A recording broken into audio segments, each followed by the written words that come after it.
기후도 정치도 우리 얘기니까 기후 유권자 입문파 팟캐스트. 네, 안녕하세요, 여러분. 기후변화와 정치의 교차점에서 미래를 이야기하는 팟캐스트의 두 번째 에피소드에 오신 걸 환영합니다. 저는 진행자 서단영입니다. 오늘은 청년 기후를 들고 정치에 들어가다라는 주제로 가볍게 이야기 나눠볼 건데요. 기후 유권자를 넘어 기후 활동가가 되신 두 청년분들을 만나보겠습니다. 사단법인 빅웨이브의 김민님 그리고 장지현님이십니다. 안녕하세요. 네. 빅웨이브에서 활동하고 있는 김민입니다. 반갑습니다.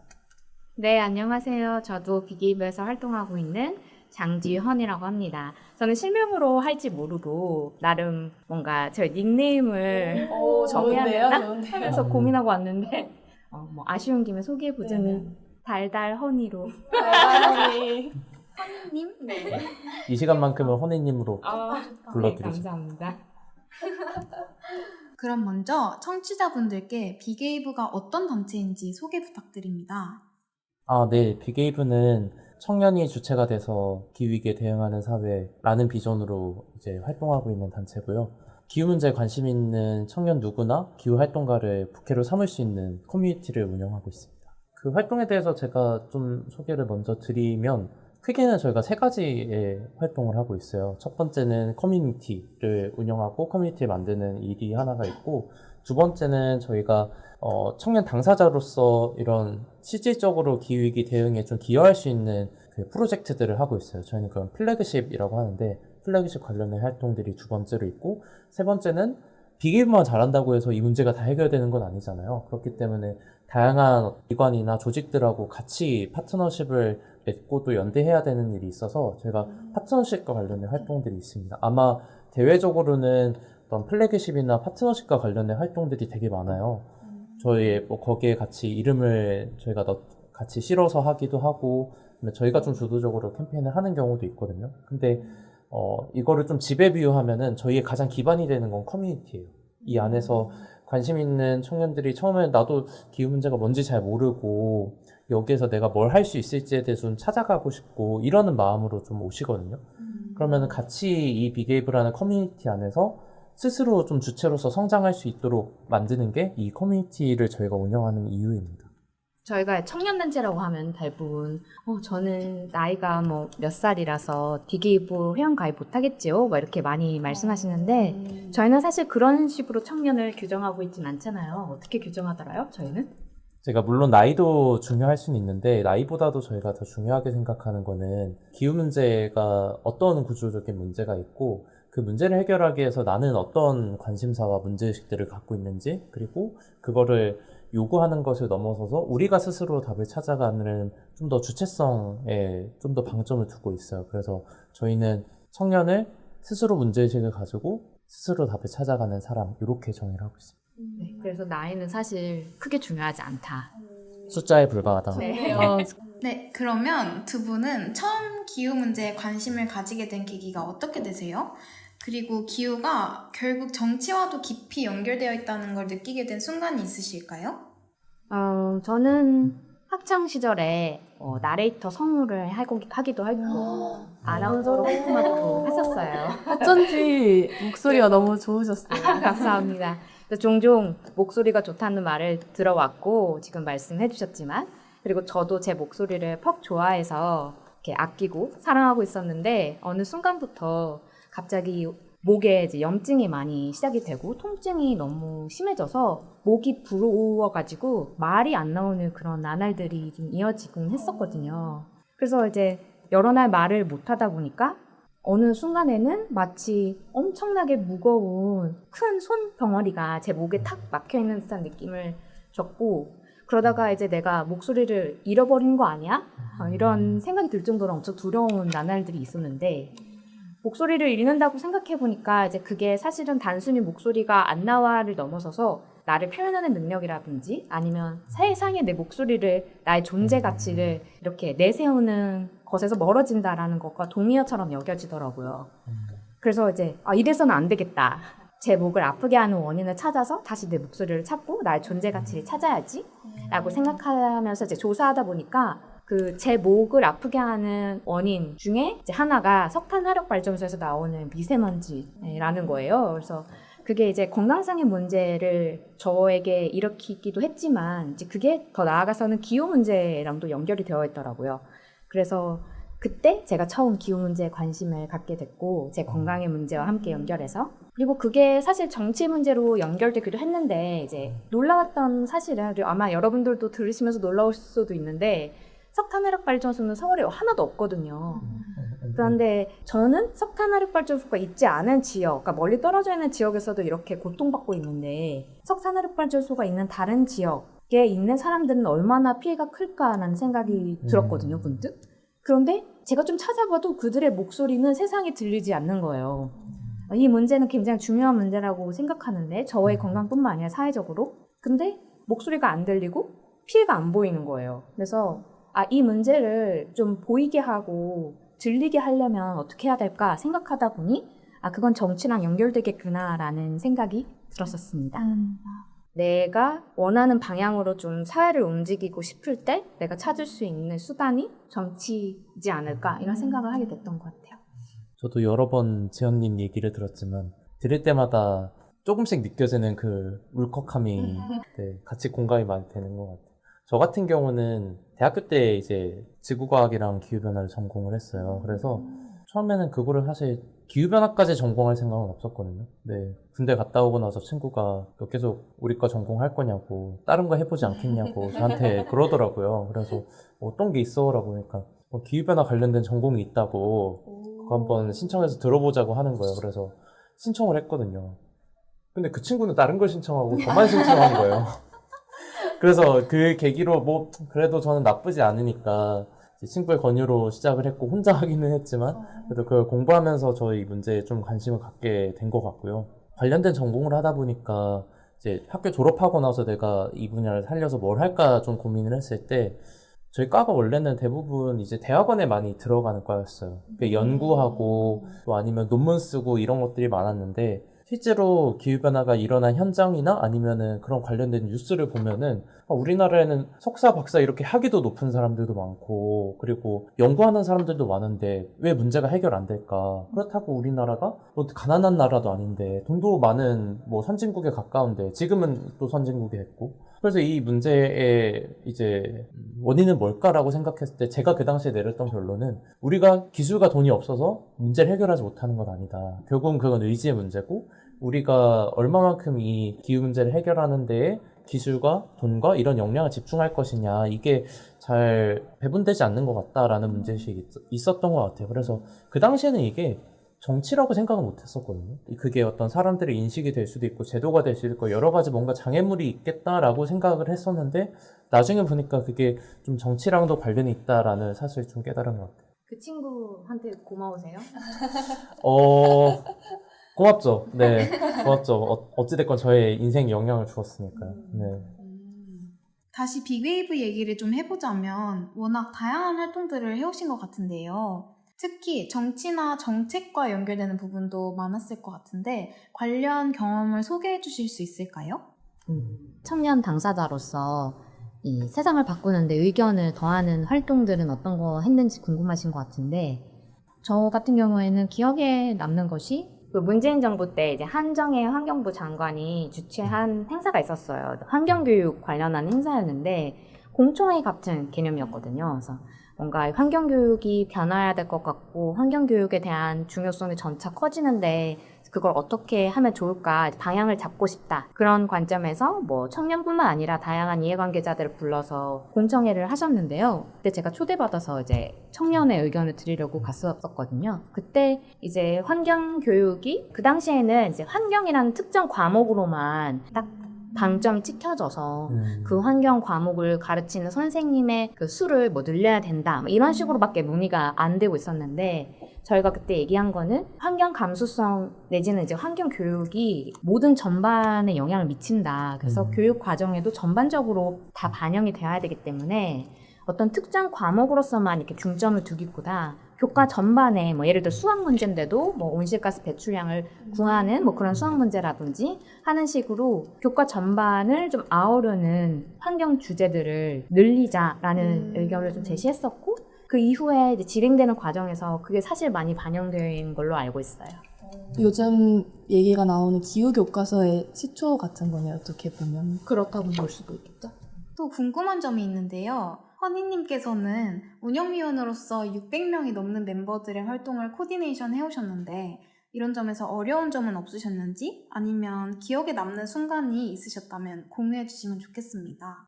네, 저 혼자 이렇게 다 코디네이션 하는 건 아니고 다른 여러 운영위원분들과 또 멤버들 가운데서도 조금 더 리더십을 가진 멤버들이 같이 도와주고 활동하고 계시는데요. 뭐랄까 보람 있는 순간, 뭐 기억에 남는 순간 얘기를 좀 하자면 봄과 가을에 저희가 항상 회원 모집을 하거든요.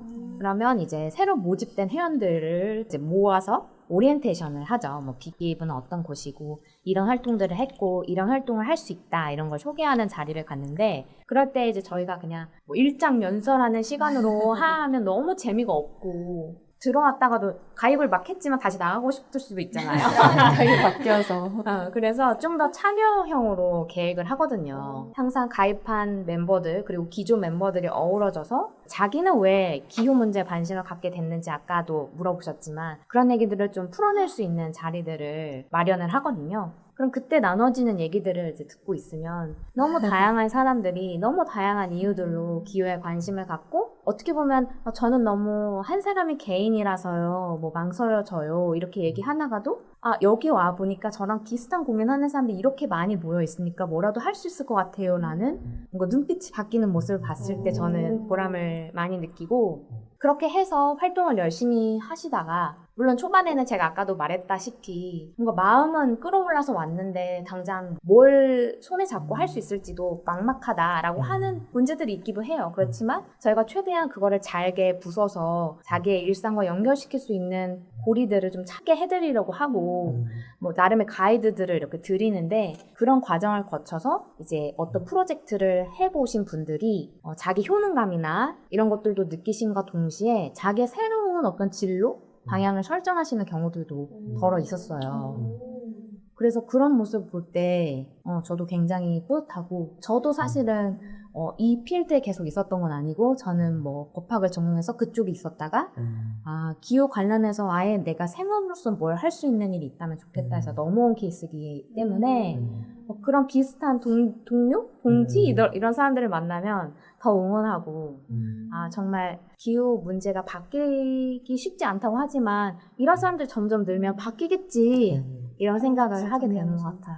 네, 저도 이런 이야기를 들으면 빅웨이브 같은 이제 너무 가입도 하고 싶고 재밌을 것 같은데 부캐라는 말이 굉장히 인상 깊은데 그렇게 좀 별거 아니야 그냥 할 수 있어 이런 걸 좀 보여주시면 좋을 것 같아요. 뭐 이런 사람도 있다 이런 다양한 레인지로 활동하고 있다 이런 걸 살짝 설명해 주실 수 있을까요?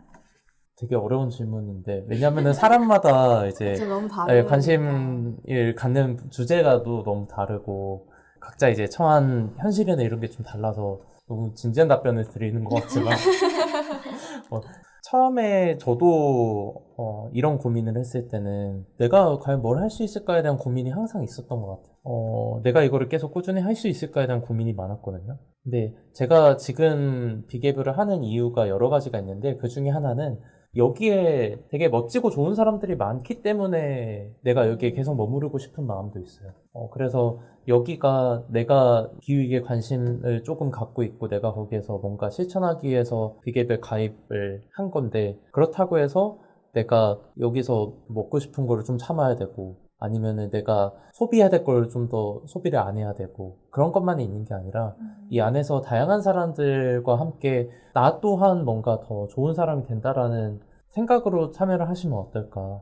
그게 우리가 기후 문제를 대응하기 위해서 그런 비슷한 가치관을 공유하고 있잖아요. 그래서 비슷한 가치관을 공유하는 사람들끼리 같이 이런 좋은 상호작용이 일어났을 때 나는 어떻게 변해 있을까라는 것들 좀 상상하다 보면은 참여를 하시는 입장에서도 좀 내가 어떻게 참여할지를 고민하기보다 내가 여기에서 참여했을 때 내가 어떻게 바뀌었으면 좋겠는지에 대한 상상을 하면서 좀 더 부담 없이 편하게 참여할 수 있지 않을까. 저희 오리엔테이션 하면은 물론 오리엔테이션뿐만 아니라 이제 활동 중에는 그 각 개체로 있는 멤버들을 연결시켜주는 연결고리를 찾는 활동들을 하거든요. 초반에는. 그래서 그럴 때 서로 다 다른 사람들이 뭐 지역 사는 지역도 다르고 관심사도 다르고 뭐 전공도 다르고 이런 줄 알았는데 이런 키워드로 묶일 수가 있네라는 걸 발견하게 해요. 그래서 나랑 비슷한 사람이 과연 있을까라고 생각하실 수 있지만 사실은 이 안에 다 모여 있기도 하고 좀 더 생활 밀접하게 말씀드리면 뭐 대학원생 분들도 많이 계시거든요. 그래서 대학원생 분들은